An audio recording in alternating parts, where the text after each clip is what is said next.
This episode of the podcast is brought to you by Eberly Stock. Eberly Stock is one of my favorite backpacks. Now, I've been wearing their backpack for almost 20 years. They have lightweight backpacks. They have modular backpacks, everything from their main frame, which is just a frame pack that you can put bags on. They have these cool outside called bat wings that you can use. So check them out at eberlystock.com and make sure you tell them Ike sent you. This episode of the podcast is brought to you by Silencer Central. Silencer Central, thank you for supporting us. If you would like to support Silencer Central, if you have any interest in a silencer, which I encourage because it is a game changer in the field, check out silencercentral.com. They will walk you through the paperwork online, as well as they can ship that silencer directly to your doorstep. So check them out and tell them Ike sent you. Welcome to Eastmans Journal Podcast. This is Ike Eastman, and I have my guest today is Matt Burgess, and he is a very interesting cat. He's been around. He does lots of cool stuff. I met him, 2 years ago at Expo. Was it 2 years ago? 3 years ago? Yeah. It's been a while. And Sheep Show. Was it Sheep Show? Yeah. It was a show. They all run in together. What city is the only difference? So, Matt, I appreciate you coming down all the way from, you live in Whitefish, Montana, which those that don't know where Whitefish is, it's right outside the gates of Glacier National Park. Beautiful place. It's one of my favorite places in Montana. People are like, oh, you like Bozeman? I'm like, no. Whitefish is way better. The weather's better. You don't have to go far, and you get the Pacific Northwest weather. You got the Flathead Lake right there. You still have unbelievable skiing. It's kind of a mountain town. Right. But appreciate you coming down. Yeah, man. Well, thanks for having me down. This is awesome. Yeah. What a great facility. Yeah, we've put a lot of work into it. It's been a lot of fun. I got a tour of the Eastmans Museum. It's pretty wild. I love it. Lots of great history. That's cool. So Matt, let's start with where, because you didn't grow up in Montana, right? No. So let's start to give the viewers, listeners, a little bit of perspective. Where did you grow up, and what did you do? Baseball. What did you do in high school? What did you do in college? Age, all that stuff. Yeah. So I've lived a pretty unconventional life. So I grew up in a development family in the Midwest in Missouri, and I was there, most of my youth, and went to school in Missouri, and grew up. It's got to be northern Missouri because you don't have the accent. No, I'm down in the Boot Heel. Really? Yeah, but there's a line. Line, when you cross that line, it's legal to marry your sister. we were right on the other side of it. One of my good friends is from that line too. Yeah. I think he's on the other side though. Yeah.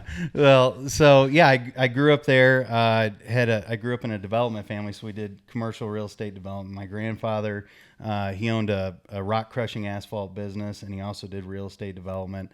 And then my father owned a site work company, and grew up so I grew up like we were either the richest people in the room or the poorest people in the room, just depending on what deal was going on at that time. And so I grew up in that business and started my own company. I went through high school. Sports-wise, I wrestled and I played hockey. And hockey in Missouri? Mm-hmm. Yeah. Hockey, St. Louis, man. That's true. Yeah. Yeah, it's a big hockey town. That's right. So I played hockey and I wrestled all through high school. We had a pretty good team. We were 4-time state champs. Wow. Uh-huh. Yeah. Played hockey and wrestled, and then went to high school there. I started coming out west at a very, very early age. I didn't come from my dad didn't hunt. He didn't have time to hunt. It was all about taking acres and turning into square feet and trying to make a living doing that. And I was very fortunate to be around a lot of people, and so developed some really close friendships with guys that are still dear friends to me today. And they would always talk about, and I got into whitetail hunting, like any Midwestern kid would do. And we grew up on a farm, so there was always access to kill deer and squirrels and, anything. Did you have like a mentor that so you say your dad didn't hunt, so you had somebody that, hey, Matt, yeah, let's go sit in a tree stand, freeze our butts off, and see if we can shoot one of these whitetail. Oh yeah. So a guy by the name of Mike LaRose, he was like the greatest, in my eyes, was like the greatest hunter. He took me to the first Missouri Deer Classic, and we would go to the Iowa Deer Classic. And I mean, that's how I found, I was reading the journal and like, flipping through in 1995, looking at what was going on with the Eastmans, and and so I got to be around that. I remember one of the first, Mike's son and I were best friends, along with another guy, and we would travel. We'd go to these shows. Mike was, the hardest core hunter you ever met. He was an elk hunter and a whitetail hunter. It's all he hunted. And so, as a young kid, he was our mentor. He would, first time I ever met him, I said, "Hey, I want to go elk hunting with you," and he goes, "You just don't go elk hunting with me." And I said, well, "What do I need to do?" And he goes, "You shoot your bow every day at my house." And so Aaron and I would shoot bows every day after school. We would go shoot bows. And we kind of had to earn our way into a spot with his group to go hunt Colorado. So we'd hunt units, I think it's 62 in Colorado. But we'd go to these classics. And I remember meeting, Chuck Adams for the first time. And that guy was like, and still today, he's an amazing bow hunter. Very accomplished, yeah. Very accomplished bow hunter. He actually lives here. In Powell? He lives in Cody, yeah. You're kidding? No. Wow. I bump into him we always end up on the same airplanes going to shows together. But yeah. Yeah. He, like in my eyes, that guy was a legend. I would meet, I'll never forget, I met a guy, Larry Weissman, Mr. Whitetail. Oh yeah, I know Larry well. So I ran into Larry in Texas about a year ago. And Larry and I have become pretty good friends here over the last year. But he's been on this podcast. You're kidding? No, I love Larry. Super cool dude. Larry, very interesting story. Oh yeah, his Check biology that episode out because Mr. Whitetail. That's what they call him, and he has more experience growing big deer than anybody I know. Big deer. Yes, and in his biology background, and he's a very interesting guy. Yeah. But yeah, I went to the Iowa Deer Classic like when I was, I don't know, 12. And I remember shaking Larry's hand and thinking, wow, this guy is so cool. And about a year ago, I'm in Texas, and we were at this guy's ranch, and he said, yeah, Larry Weissman's going to be here in a little while. I got nervous. I'm like, Mr. Whitetail? And they go, yeah. So Larry shows up, and he's just this big character. Big, and not just a character. He's a big man. He's like 6'4", and he's a big man. Yeah. And just grabs a hold of you with those meat claws, and you go, holy buckets, did you play college ball? Yeah. Oh, yeah, maybe. It didn't take long for us to hit it off. We've become very good friends, and him and a guy named Luke Clayton. You know Luke? I know who he is, yep. Yeah, Catfish Radio. Yep. I love that guy.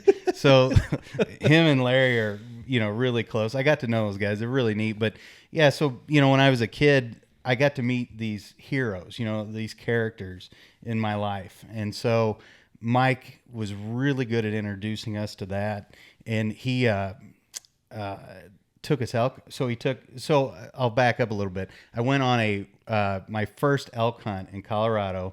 It was in Salida, Colorado. Mm-hmm. The young compadre. Mm-hmm. Yeah, Plateau. Yep.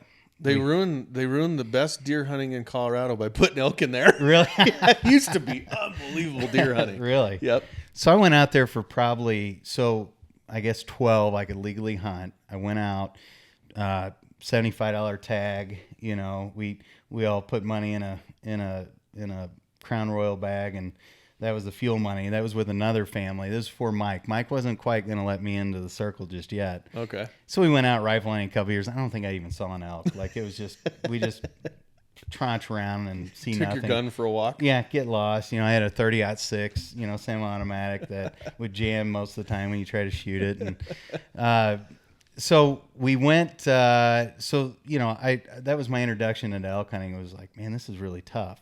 So I got into shooting bows probably at 13. Shot bows for a couple years. Mike, I think I was 15 or 16. No, I was old enough to drive, so I was 16. Mike took us on an elk hunt up to Montrose, and this is my first I'm in the big show now with the big boys. And this would have been in the 90s or early 2000s? Yeah, it would have been 99. Okay, somewhere in there. And so Mike takes me out with Aaron and another guy, and it was probably day 3 into the hunt, and there's a whole group of us that would go out. Mm-hmm. Everybody would split up and go to their spot, and so we're sitting down in this hole, and all of a sudden I heard that bugle, and I thought, you got to be kidding me. this bull's coming in. And Mike looks and he goes, get ready, boys. And he sat back behind us, and it was the old snap cameras. Oh, yeah. So you'd hear, ching, you know, and he's winding the camera. The film. Click, here comes this bull. And so there's 3 of us. So Aaron's over here, Ronnie's over here. Ronnie draws back, but he didn't have a shot. And so this bull comes in like 20 yards. Oh, geez. It's time. He brought it right in. And so Aaron didn't have a shot. I'm sitting there. I'm up to bat. Take a shot. It was a terrible shot. The bull runs off. But I mean, I just remember the greatest advice I ever got. A guy named Junior Ferguson. He was there on that hunt. He wasn't hunting with us, but he was out hunting. Later on, I married his cousin, Jessica, your my wife now. Yeah. Your longtime wife. Yeah. And so Junior told me, he said, when the bulls come in, you got to become stone cold. Do not. When you know you're going to shoot that bull, you have to become stone cold. And I'll never forget that. I still use that advice. I pass it on to my kids. And so I remember in that moment, I was very calm. And I hit the bull. I hit him a little bit far back. And that bull takes off. And I mean, I thought, well, that's it. He's going to die. I fall over backwards, like just the emotional rush, you know, of a young kid killing a bull.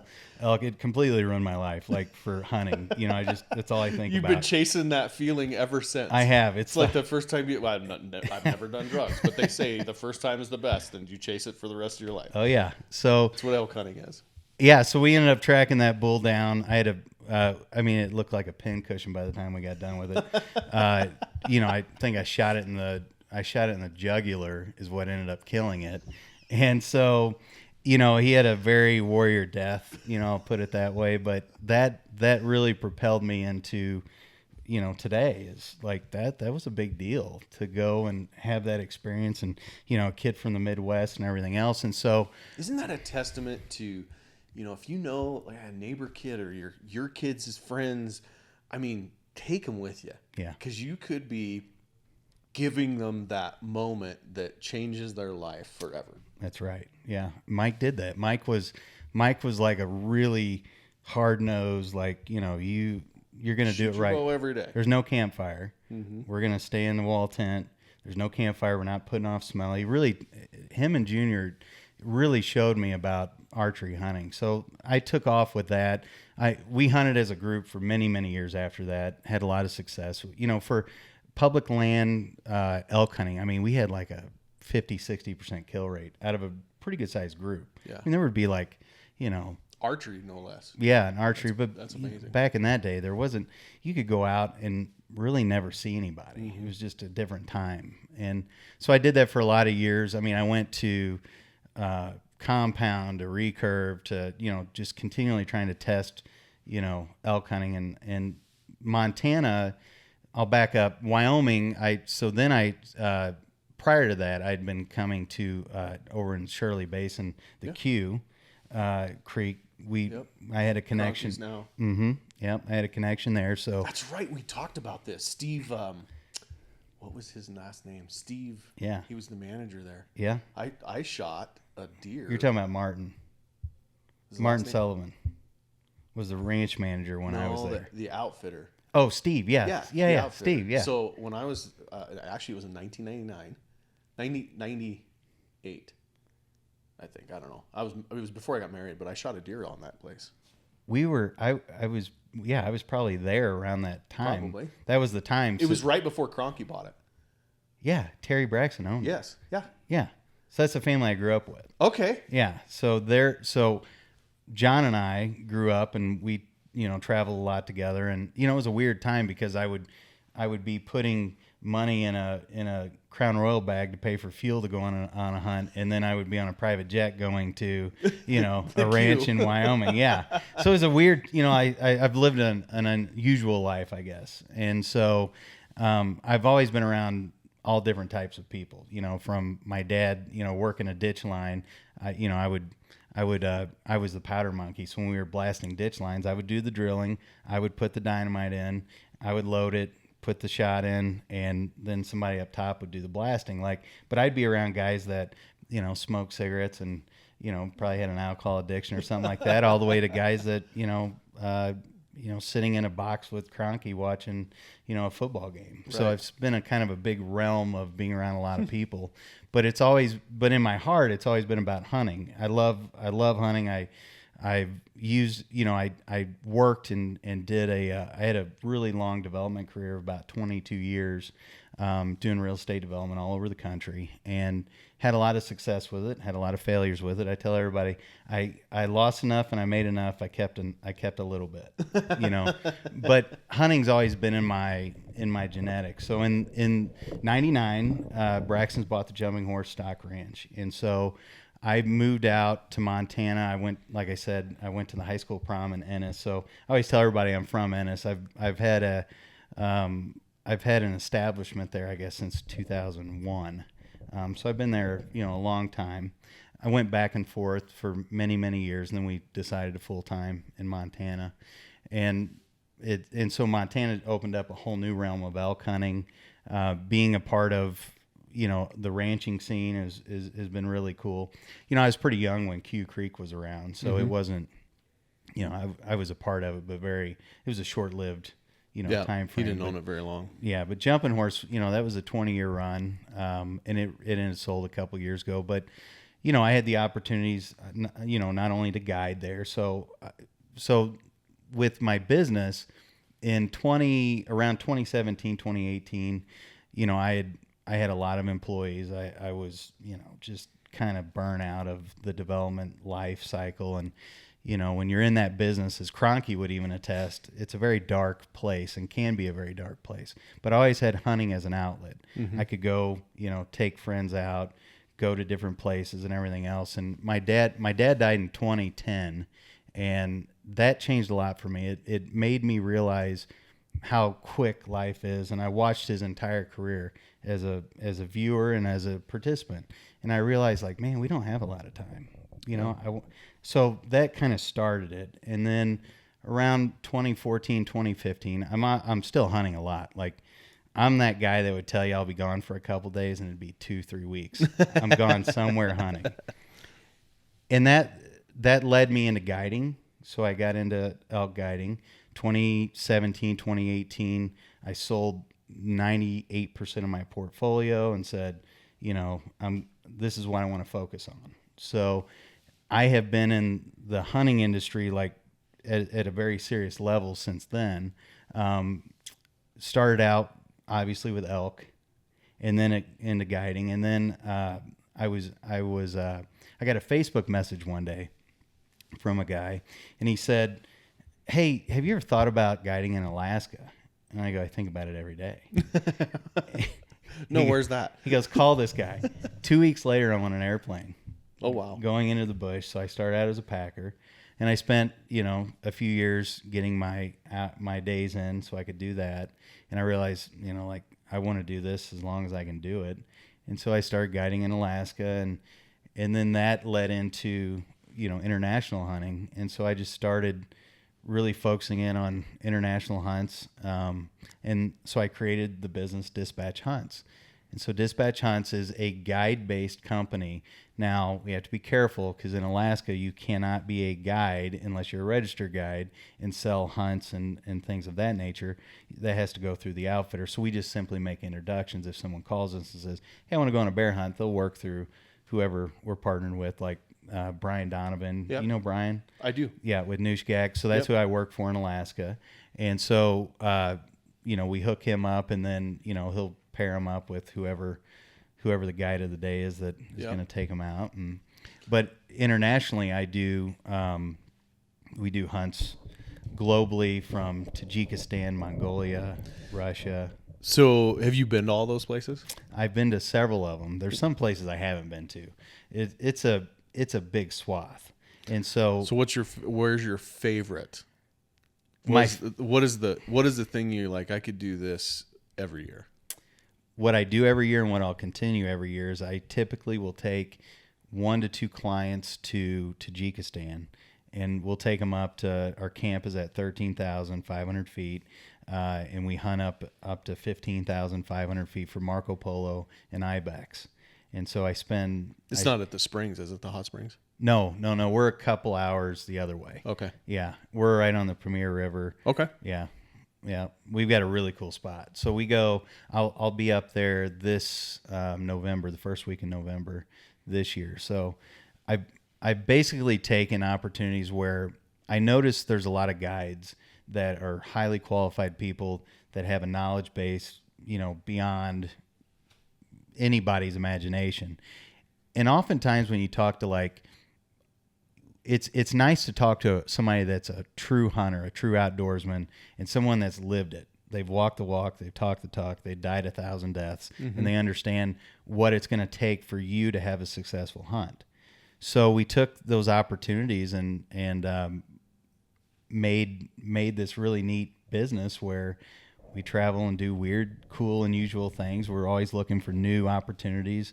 You and I have talked about Alaska and We're talking about doing a brown bear float drag brown bear hunt, which I have no interest, but Brian Barney does. So does Brandon. I remember you and I having that conversation at was it Nashville? It was somewhere. Expo, I think. It was Expo. You're right. Yeah. We had that conversation. Just sit back and listen to you start telling those stories. That's the fantasies I've had my entire life of new places to go. Yeah. And what does that look like? And hearing, talking about, Gordon doing, you were telling the polar bear story. Was it polar bear or when they crashed the plane? Well, he crashed the plane a lot, but I think the story you're talking about is when they crashed it on the ice and they spent 3 days out there. Yeah. Which is for the audience, go check that. I did a podcast. Black Rifle actually did a film and on it, and they told the whole story. And we've got a bunch of relics from that era. My grandfather spent 2 winters with the Eskimo people before they got electricity and gas and all that stuff. Right. And documented their life. Went on a whale hunt. Shot a bunch of polar bears, and But the adventure, this is what you're getting to.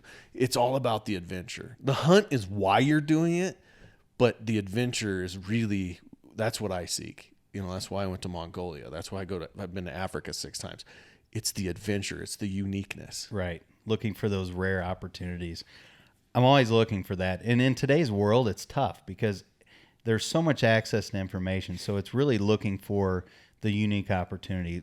You and I have discussed how we have a unit in Alaska that's opened up 365 days a year. Which is crazy. How cool would it be to go do, that river hunt and no one's ever done it? Yeah.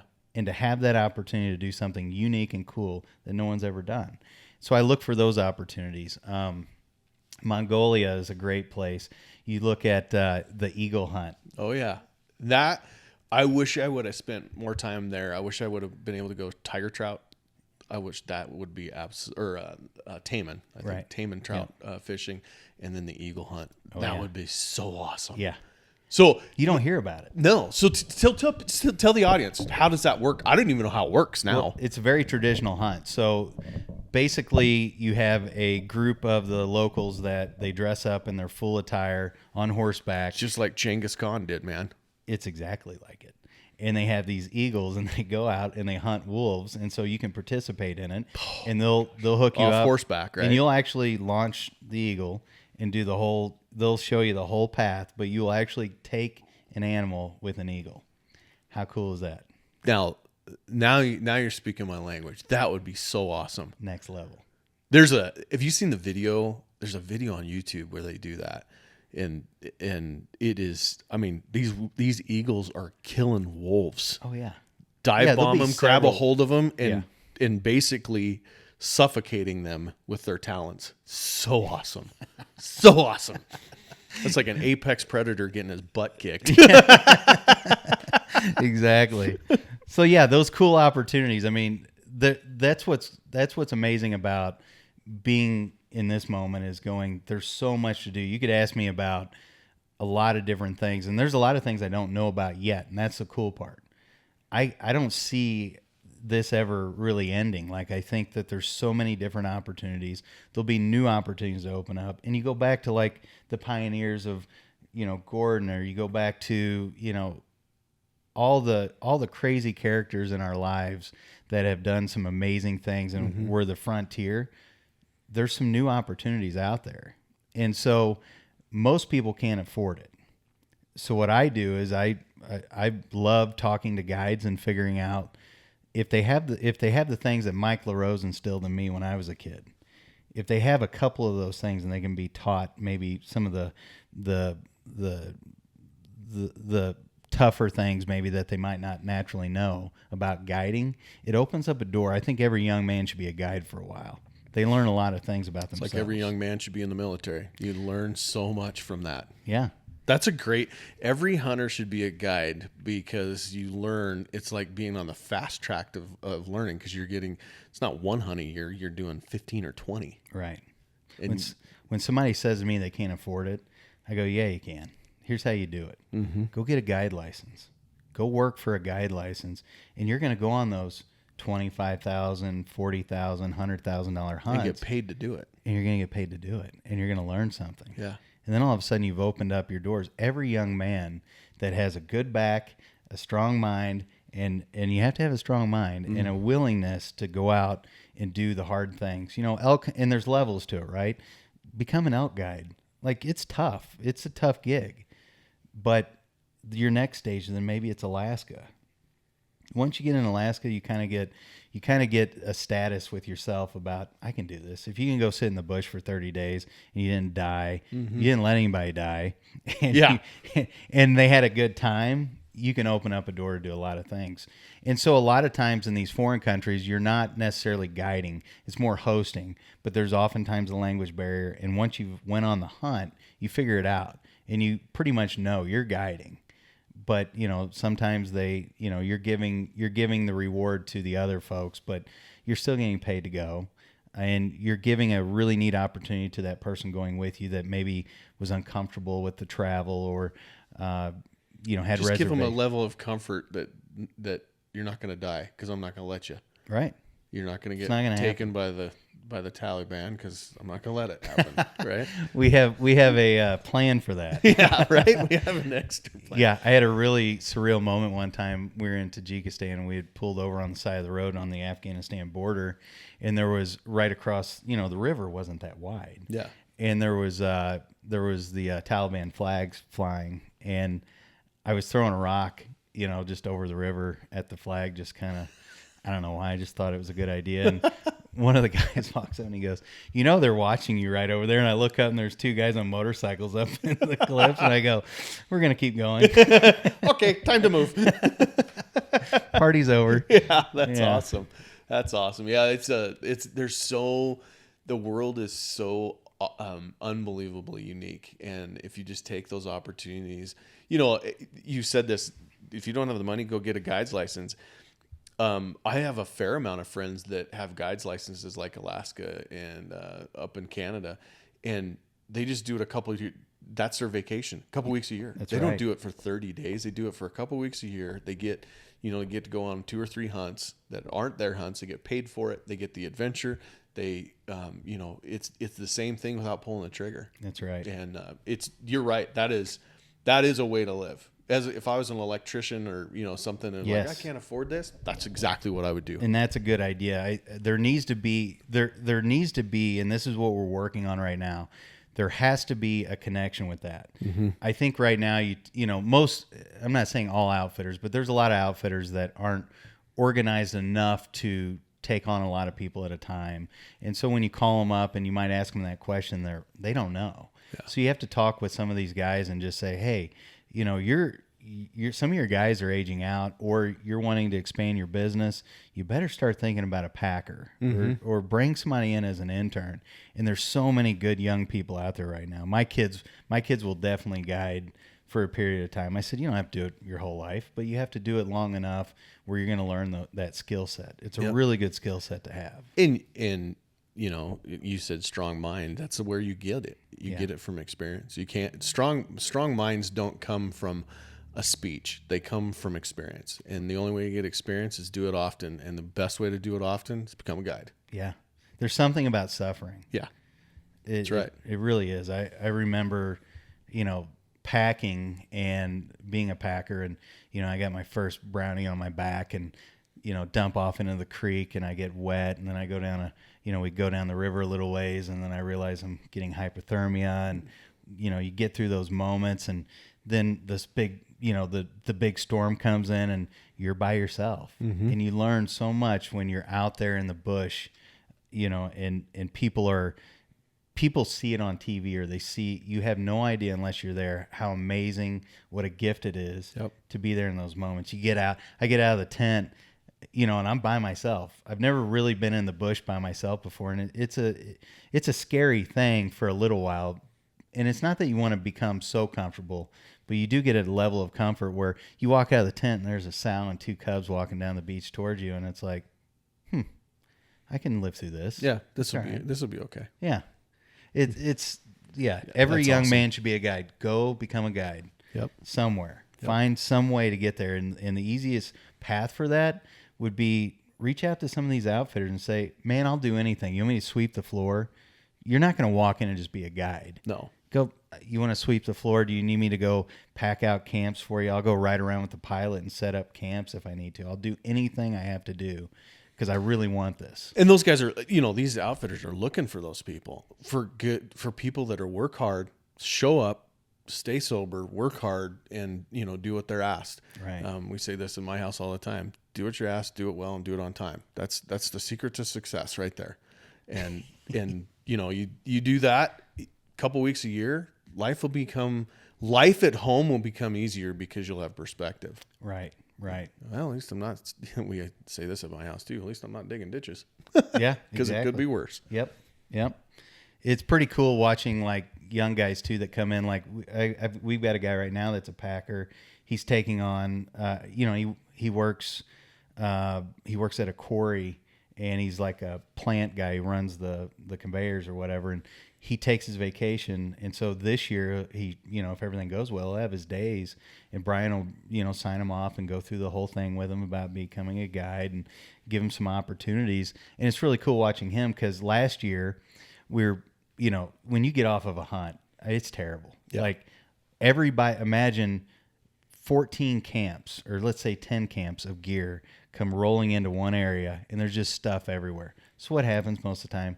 Everyone they'll dry something out and they just shove it into the corner. You got to deal with it next year. And I watched that guy, and I say he's a kid. He's in his late 20s.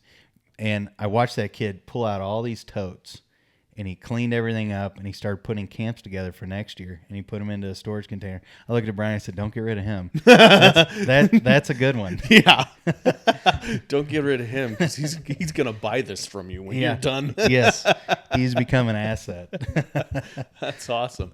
So dispatch hunts, so kind of walk us through what dispatch hunts. You kind of did it. You touched on it, but it's you guys do something really unique, in my opinion. It's not just a booking agency or an outfitter.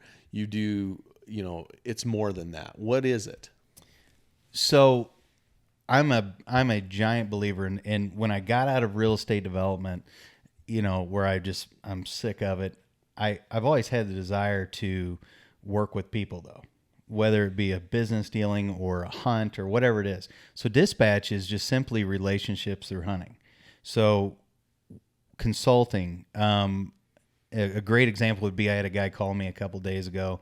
He wants a 5-year plan. He wants to do the slam, the North American Slam. So walking him through that process and giving him the confidence. Can you do that as a U.S. citizen right now? The 29? No, because of caribou, right? Right. Yeah. Right. But you got to create a plan anyway. Start achieving that goal. And they're going to get that caribou. It'll get worked out sooner or later. That caribou's, it's a whole nother thing. But politics at its worst. Yeah, tell me about it. But being able to take a hunter, and they might just call you up, or they might email you or whatever. There's always a hesitation. They don't know. Most of the time they just don't know. Where you get a guy that's been around and he just wants to say, "Hey, I saw this adventure. I haven't done that before, but I'm very experienced."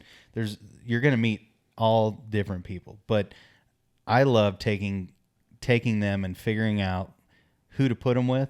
So if it's another guide that actually is on the ground in that area, in that country, that we can walk them through that process, and we do it together. And there's a group of us. It's not just me. That we walk them through the process. We get them at a comfort level, and then and hunting's hunting, right?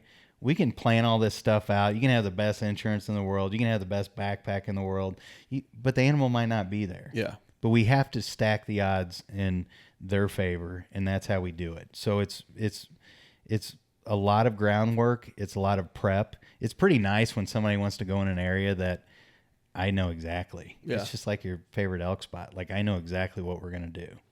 Elk hunting's, Western elk hunting's pretty, that part of the business is probably the most difficult to find the right fit for somebody because of the availability. Well, you have tags, and elk hunting can be everything from a truck hunt to a backcountry backpack hunt to a horseback hunt. I mean, it's so diverse. Whatever fits your needs. Exactly. Yeah, finding out physically how they're able to do it. So there's this whole process of and you could take it from a booking side, and you can say, does a booking agent ask these questions? Maybe. I'm sure they do. A good one would, right? You hope. Yeah. But then going through like a gear list, making sure we've got the right products that they're, going to be comfortable with. I grew up, man, wearing Wranglers and a flannel shirt. Yep.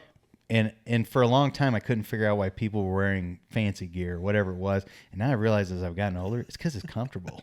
We did this funny, Brandon, who you've met, we did this funny thing, I don't know, 5 years ago or whatever. He bought a 68 Suburban, and he wanted to hunt like it was 1968. So him and his dad and his son, they put on wool pants and wool shirts, and they went out on this hunt. 2 days later, he comes back and he goes, that sucked. He goes, that stuff is horrible. Right. Horrible. It's heavy. It's hot. It's cold. It's itchy. Give me my high-end freaking cryptic pants and a nice pullover every day. Right. It's funny how fast or how far it's come along. And that's just clothing. Let's not talk about the JanSport backpack we used to use. That's what I was going to say. I was looking at your Everly Stock pack up front, and I remember I was like a caveman that found the wheel or figured out the wheel when I first found one of those packs, and it had the scabbard in it. Yeah. And I remember taking my rifle and like pulling it in and out and go, this is so easy. I can't believe this. I could do this it's on my back. Yeah, I can. I was like, I've never. I don't have to hold my gun. Holy crap! I still hunt with. That's my pack. They put together a really nice pack. They have that's called a Just One. They have a new version of it where the scabbard's not on one side; it's actually down the center. Right. It's a game changer. Absolute game changer. So that pack just arrived in the mail. Yesterday for me. So I'm trading out my old Just One and going with the Just One. Yep. That's a great product. This episode brought to you by Leupold Optics. The folks at Leupold have been manufacturing top-notch glass for over 100 years. They're a family-owned business just like mine, and that's why I'm so proud to partner with them to bring you these genuine conversations. If you're in the market for a rifle scope, look at the VX5 HD series. The VX5 HD line of scopes are the workhorse for the backcountry hunter. While you're at it, don't forget to check out the Leupold's full line of range-finding binos, regular binos, and their spotting scopes that are second to none and field-tested in some of the hardest conditions on Earth. The Leupold Gold Ring is the gold standard. Not to mention, in an extremely unlikely event that your Leupold glass has a hiccup, Leupold offers a lifetime guarantee that won't let you down. Leupold, be relentless. This episode is brought to you by Browning Firearms. Guys, Browning has been manufacturing rifles since 1878 and is still recognized as a classic, traditional company with a long, proud history. If you fast forward 147 years and they still are continuing to deliver high-quality rifles to the market. The newest addition to the Browning lineup is the Browning X-Bolt 2 rifle. The X-Bolt 2 represents the next generation of award-winning bolt-action rifles from Browning. This new rifle is designed with the concept of total accuracy in mind, featuring elements that work together to help you perform at your best, whether at the range or in the field. New features include the Veritech stock, which provides the adjustability of a chassis-style stock while maintaining the traditional Browning appearance without adding extra weight. Check them out at browning.com. Browning, the best there is. But yeah, the comfort level of the clothing and The talking. tents, the sleeping bags. Yeah. Sitting in a rainstorm. I remember what sparked me that I really wanted to develop this business. We were on a hunt. We were in Alaska, and we were on the river. It was a really bad year for bugs. It was just terrible. They were just destroying you.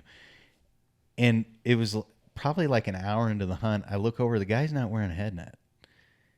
And I go, "Hey, do you have a head net?" This is when I was a packer.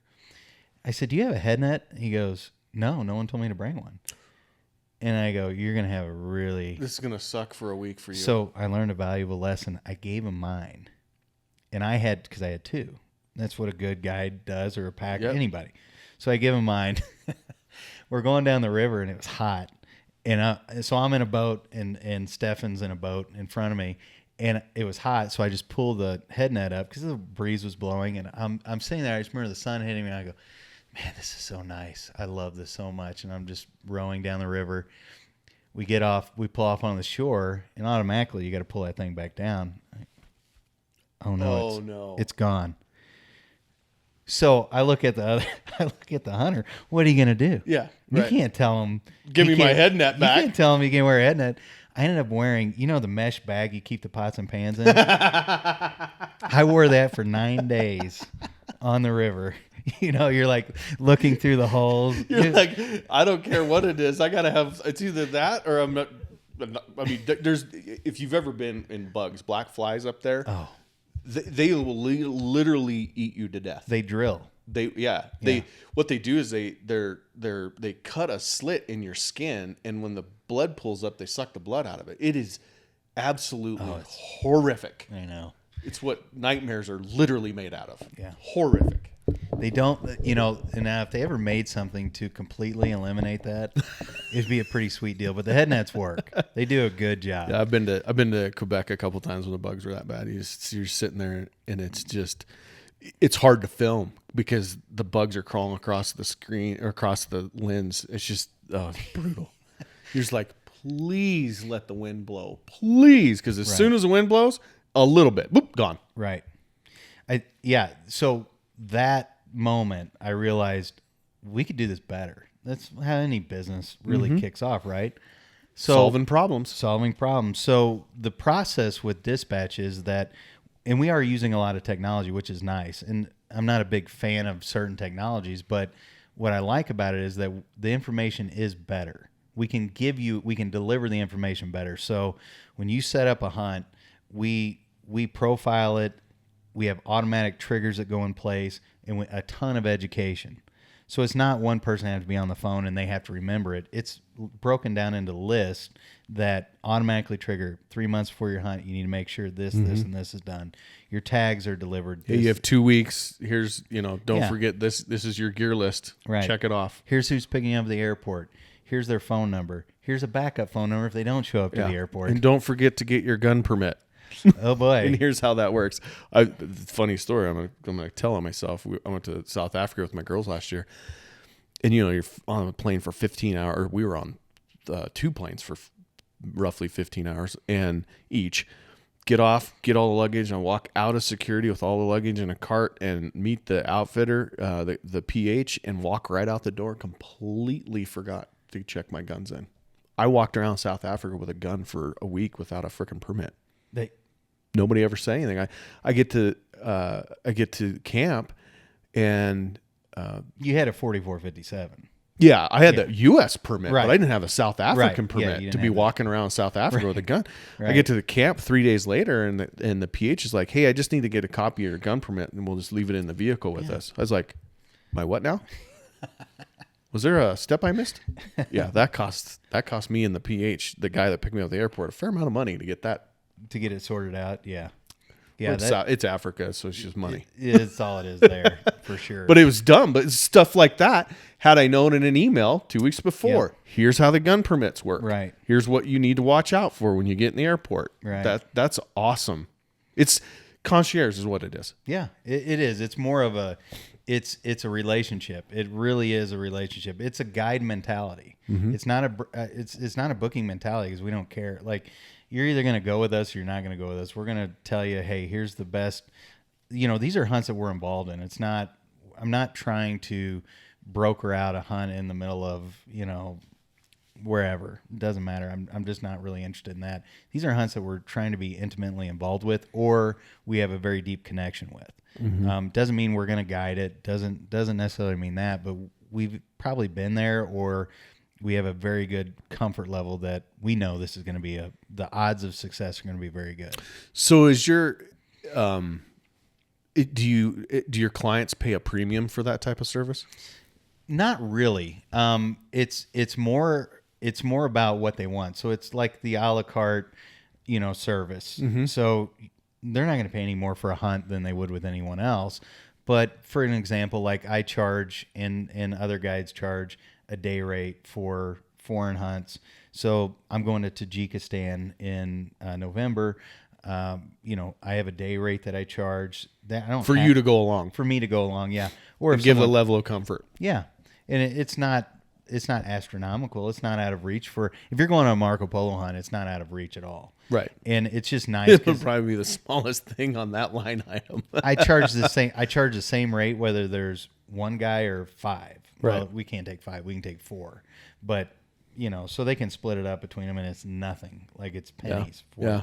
But it does give them a comfort level. Plus, just the logistics of seeing out what we said we were going to do. So getting everything back, that's a big deal, right? Man, you've been listening. How long have you been listening to that battle? I got an email 2 days ago from my South African that's doing all the mounts and all the stuff, and it's been 12 months, almost to the day. In fact, I was over there this week last year. It's been 12 months. I got an email 2 days ago that says, yeah, it's going to be another 14 months. Right. Are you kidding me? 2 years? At least I'm not 70 years old going, well, I might never see those things ever again. Yeah. That's huge. So we went on a bass, peacock bass fishing trip, and we did a hosted hunt or a hosted fishing trip with this guy. It is so relieving because I'm not worried about luggage. I'm not worried about where we're going to eat, what we're doing. He's got it all figured out. It was so much more fun. Absolutely so much more fun. Yeah, it's the idea that when you show up, you get to truly enjoy the experience. What I don't want to see with somebody is that they're suffering because a meal wasn't figured out. All this Hotel's stuff. horrible. Yeah, and there's just or non-existent. Oh yeah, in foreign countries, the success is this. It's like Alaska, similar. Alaska's much better, but foreign countries typically are disrupted. Yeah. Something. Yep. They're war torn, or they're whatever. We've been through all these situations, and so you have to figure out how to navigate everything from when they leave their house to when they arrive back at their house. How can they have the best possible experience? Do things go wrong? All the time. But it's how you deal with them and how you figure it out. And you already have a contingency plan for those challenges. And that's where the success will be with us in our group, is that when we enter into a realm we already know, we have predetermined that we can figure out most of the problems. Russia hit an issue the other day. I don't know if you've watched the news, but Ukraine dumped a bunch of drones into around Moscow, targeting some airports. They were shot down. But we've got hunters coming in on Saturday. Oh. So, and Global Rescue will not come get you. You have to get to Europe. I just read the letter. You're kidding me. That's a PSA, by the way. I'm not downing Russia, because Russia, there's a lot of really good people. Kamchatka is a fantastic place. Yeah, phenomenal place. Yeah, no diss on them. I'm not. This isn't a political thing. These are things that are going to happen when you're in a foreign country. And so you have to have a little bit of grit if you want to go on a hunt. But I can tell you that, and I think anybody that's been doing anything over there would attest that there's no one been hurt. It's very normal there. People are great. It's normal for there, but the people are great. They're good people. Yeah, you hear all the horror stories, but if you're in a group that you have trust with, it goes a really long ways, and you have rapport and you have history. So were you guys able to pivot and overcome that challenge, an airport like that getting shut down, you go, okay, we're going to do something different? Or do you go, you know what, let's cancel this and try it next year? Well, anybody can say anything or do anything, but it comes down to the comfort level of the hunters. They chose to cancel the hunt. Yeah. It just isn't. They're going to go and it's got to be another time. Yeah. And let that kind of simmer fair. down. But there were guys that, there's guys that have been in similar situations that said, is anybody hurt? No, it's just, this did happen. You need to be aware of it. They continue on. And if you're going into certain areas like Tajikistan, man, you know how many stories I hear about how dangerous. I heard a podcast the other day, and it really bothered me because they specifically brought up Tajikistan. And both these guys are outdoor guys, like really, well-known outdoors guys. They completely trashed it. They're like, I wouldn't be caught. You're going to get your head lopped off there. And it really saddened me because it's like, that's a really terrible thing to say about Tajikistan. Tajikistan is a wonderful place. And if you ever met the guys there and got to know them, yeah, did they grow up in war? Yeah, man, they did. And they grew up in the Soviet Union, and they saw death. Yeah, they did. But they're really good people. Like, solid. They are trustworthy. They're humble, and they're kind. When Guy went over there, Guy and Dan went over there and did Guy's Marco Polo, and that's what they said. They said they felt more uncomfortable in the transition until they got into the smaller town that they left from in vehicles, and then it was like, he goes, we felt way more comfortable there than any other places that Guy and I have been. Right. The transit kind of, because you're Americans and you're going into a very Muslim world, but once you get there, safe as could be, right? Unless you're throwing rocks across the river to the Taliban. Well, yeah, I think that's going on that river. You're on that river. You're on the road to China is what they call it. Yeah. You're on that road for like 20 hours. Well, maybe not that long, 16 hours. You're on that road. And what people don't understand is that river is the only thing that ever divided those people. Those families at one time We're all the same. We're all the same. That was the border. Yeah.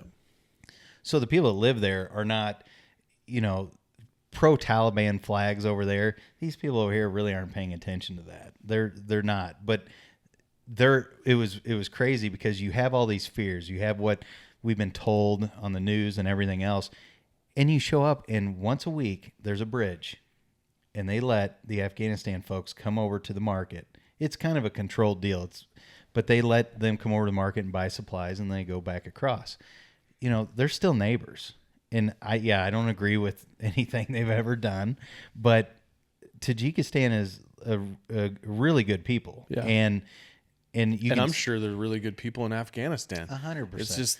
It's a political thing. It is a political thing. It's like judging America on what's going on in Washington, D.C. Right. Well, that's not happening in Powell, Wyoming. Right. Stupid stuff. It's definitely not happening in Montana. No. Well, maybe in Bozeman. Not trashing Bozeman. Yet. Yeah, it's anyways, you look at the opportunities though. Where else in the world are you going to see the herd size and see the quality size of these animals? I look at Kamchatka as it's what Alaska used to be. Yeah, it's an untapped resource. It's amazing over there. I have not been, but I have a lot of friends that have went over there fishing, went over there, blue sheep hunting, brown bear hunting. I mean, it is unbelievable. It's what everybody pictures Alaska as. Right. Well, look at the snow sheep. The snow sheep is the most affordable bang for your buck hunt. If you want to kill a sheep, yep, there's not a more affordable hunt. And you put one in your house and you go, is that a bighorn? I can't tell the difference. That's exactly right. It's very wild. But once all that settles down there, that's my fear for that place is that it's going to turn into, and I'm not downing Alaska. I mean, I guide there. I spend, I try to spend 75 days a year there. I love Alaska, but it has its challenges, right? I don't want. I would hate to see Kamchatka do that, and it was on the verge of doing it, man. my brother, my dad, and I almost booked a fishing trip there, steelhead fishing, just because it was starting to get so popular. Like we we do this a lot. We're like, we got to go do it because once it gets popular, they'll ruin it. You know, New Zealand, Mongolia is to an extent kind of went down that road. It's not different. It's not the way it was when I went there 15 years ago. Kamchatka is the next thing. And when they get that figured out, that place is going to be insane. It will be. I hope that they do. I think they actually do a really good job at conservation. I agree. I hope they continue that. I hope that they just don't open up the floodgates and ruin what is, to me, the most untapped thing out there right now. Well, and the good thing is it's got a lot of challenges. Number one, you know, where it is. Number two, meaning it's remote of remote. You know, you don't fly there easily. Right. You don't get there easy. It used to be like when we were going to book that trip, you could fly from Anchorage right over to, I can't remember the name of the town. Yeah, they cut that route out. Yeah, they got rid of it. But it's hard to get to. There's not a lot of, the logistics is really hard. There's not a lot of infrastructure. There's a lot of wild places. And in my opinion, the wildlife is way more plentiful than even Alaska or anywhere in North America, maybe. Right. Yeah. It's crazy. Your moose hunts there are, first of all, they're phenomenal. But the quality and the kill rate is like, Alaska last year, I think it was last year, it might have been the year before, it was like a 13-14% kill rate. It was terrible. Yeah. Now, those numbers fluctuate. You can't, I think opening up some of these areas, they're trying to manage the calf herds and everything that are. Yeah, that's back to that brown bear. Why they have a 365-day brown bear hunt is because they've killed off the caribou and the moose. By the way, this is a test to us because the government was going in, they go in a helicopter and just plaster, 300 bears, especially in Unit 17. And that was the rumor. I don't know that. I heard that's what it was. I have it on very good authority. That's exactly what they were doing. Right.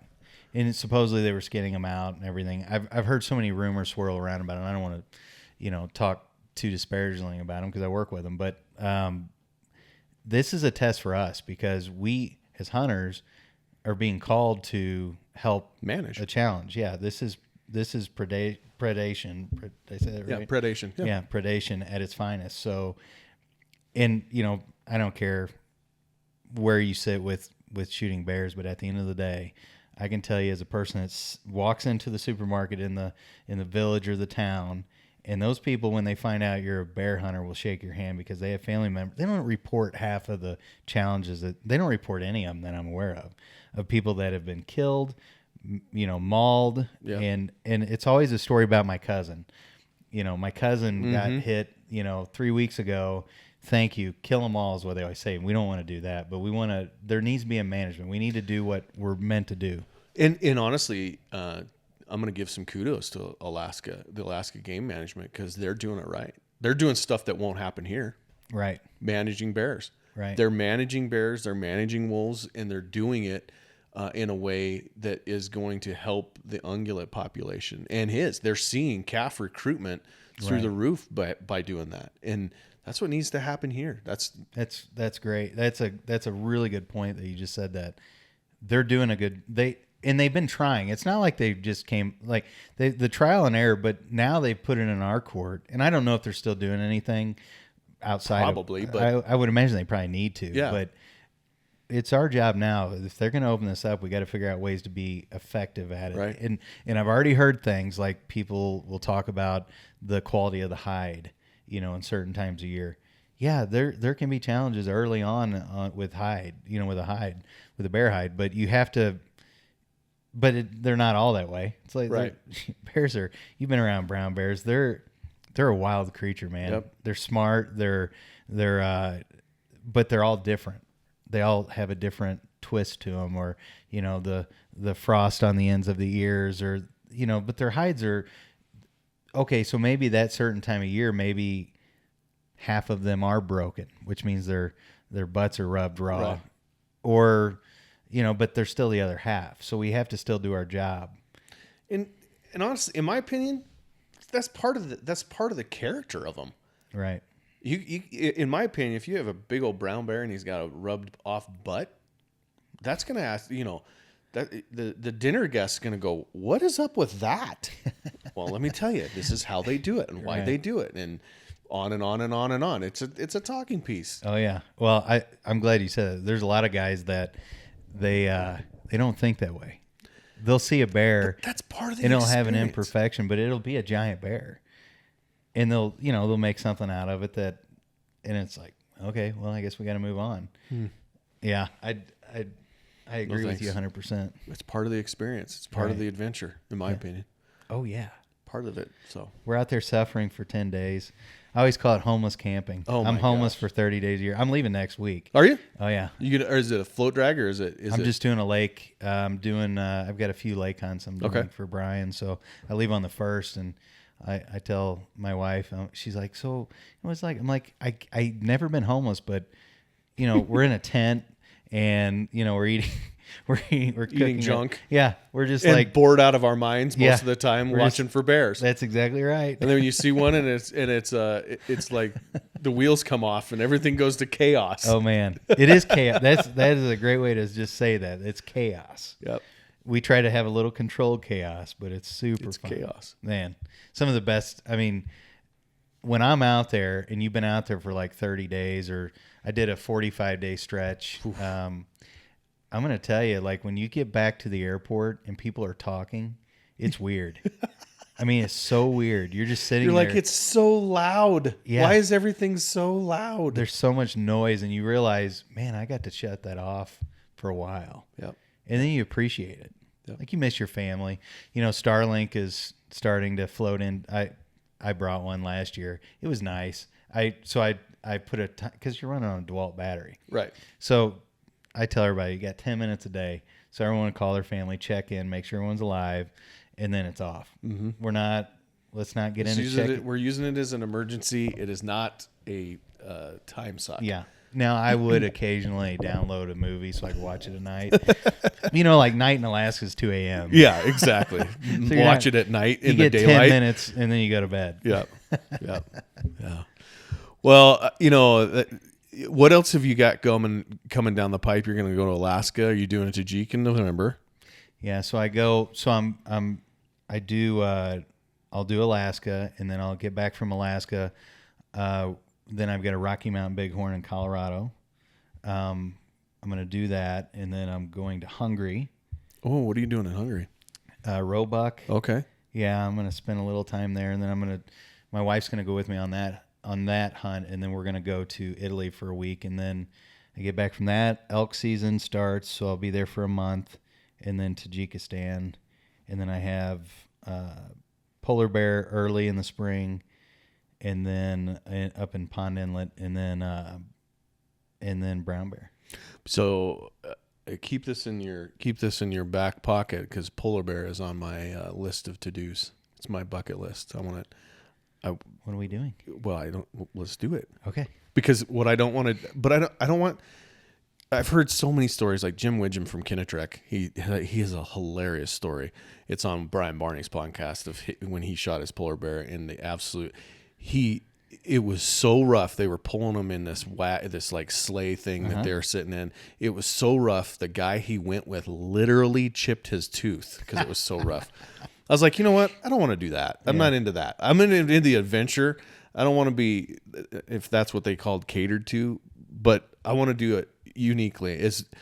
I would love to do it the way my grandfather did it. Take a Super Cub, go up there, fly around, find a bear, land, shoot it. That would be the precipice, but obviously they can't do that anymore. No, you have to actually where we're at. It has to be you have to use a dog sled. Oh, you do? Yeah. So you have, they'll pull you out with a regular snowmobile and pull in the trailer like you're talking about.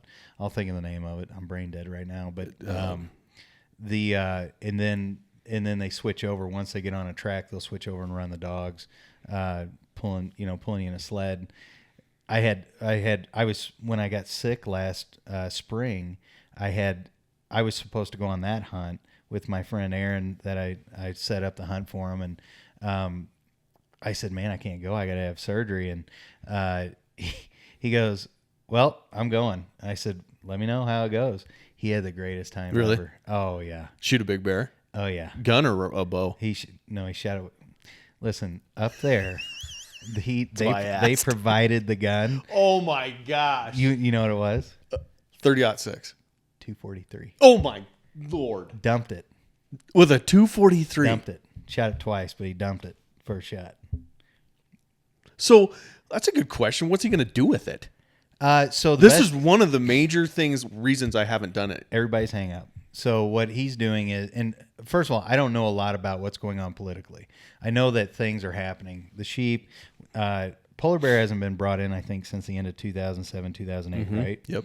So politically, I'm really not sure what's going on, other than there are people actively trying to get it back in. The populations are up, from what I understand. Yep. They're very healthy. To harvest a few bears a year and bring them back is not a big deal. Right. I think it's kind of the same thing with Marco Polo. It's just simply a political issue right now that has to be dealt with. So what he did was send it to a tannery, and it's being stored in Toronto, and it's super cheap. It costs nothing to store it there. Right. And apparently most of the guys that's what everybody's doing. Yep. I mean, there's not a lot of polar bears harvested. No, I think there's less than 60 a year, isn't there? Yeah, there's not many. Yeah. So we have access to a couple a year. So that's. So are you living with the Inuits for a week and 10 days kind of thing? $5 you can shoot as many of the ring seals as you want, and they feed them to the dogs, and it's kind of a wild deal. Yeah, man. And there's some, because you're on the ice, right? Mm-hmm. It's before the ice pack goes out. That's right. Yeah. So all that ends in the end of April. I mean, it starts to get pretty dangerous in May, so they kind of shut all of it off. But yeah, you're living on the ice, you're camping on the ice. It's awesome. Phew. And if you go up to I've got another hunt up in the Arctic that this guy's wild, man. And everyone discounted this guy, but I like him because he's wild. He sends me pictures of he's not unethical. He's a very good hunter. He needed somebody like me to help him with the logistics and the planning. He's not a guy that's going to hold your hand through the process of getting there and everything else. That's why. So I was a really good outlet for him. Is he an Inuit? Mm-hmm. Okay. Yeah, he needed a little help with that, but the guy is he sends me pictures and videos nonstop, and I'm like, this guy is a killer. He really is good at what he does, and has a really good success rate. But he's just he's a character in the story, right? Mm-hmm. That you like talking to him. He's a good guy. He just needed a little help with the business side to make sure, everybody was getting what they needed. And you run into that a lot. Pond Inlet guy, he's solid as, he's old trusty. It's going to be a good experience. You run into guys like that. But, yeah, that's a wild adventure. You need to do a polar bear. I'm going to do it. I have to do it. So I think you and I were talking about this maybe at Expo. I said I'm almost 50, and I realized that I don't have a lot of more years left that I can deal with that type of stuff. Right. My body's breaking down. I got 2 bad knees and a bad back and a plethora of other things. Right. Yeah, it was my dad always says this was a wild Western lifestyle. And we're all paying for it in our 50s now, but I have to do it. It's on my list. Your headstone's going to say used up. Yeah, all gone. All gone. Nothing left. Exactly. Yeah, you need to do it. Do it, man. And take it from a guy that works with guys the average age is 65. Mm-hmm. It doesn't get any easier. No. And I've seen some guys that some really tough. If you can keep your body in check, but when you're living the lifestyle you're living, you're not going to keep it in check. I'm 41 and I feel like I'm, 65. Well, you damn near died. Yeah. Last Christmas-ish.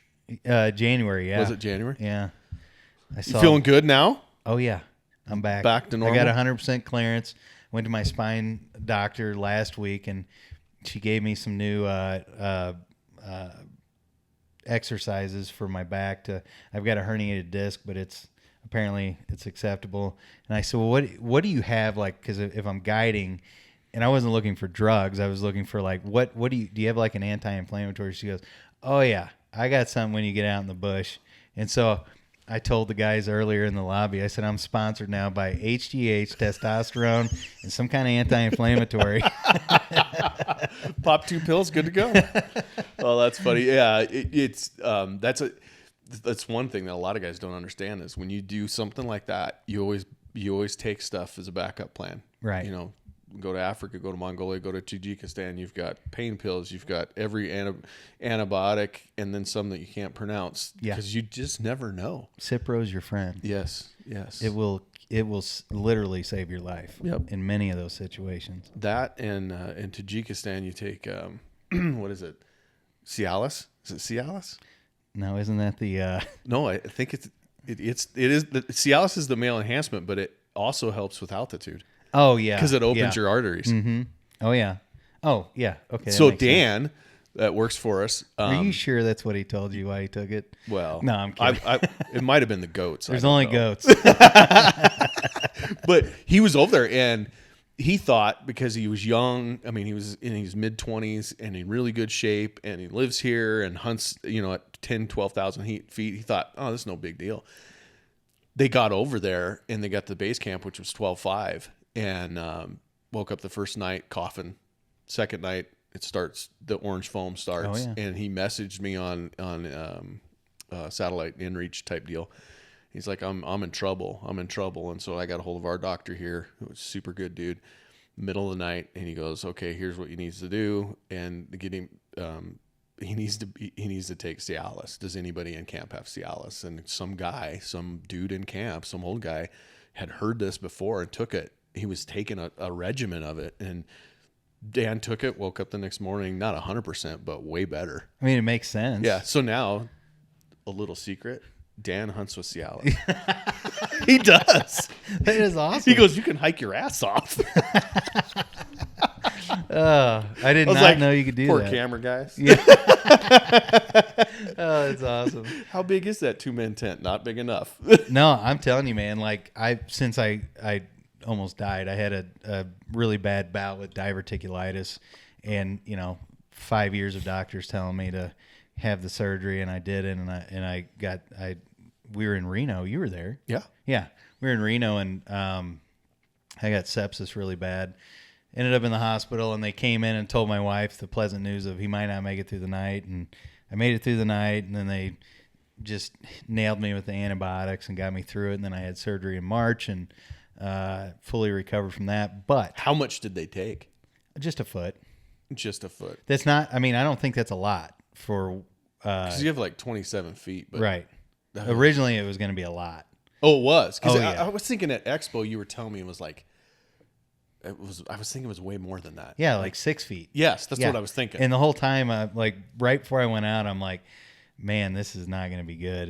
And I wake up, and luckily I knew the surgeon pretty well, and he goes, well, actually I won't say what he said. It was really inappropriate, but he said, I only took a foot. And I'm like, perfect.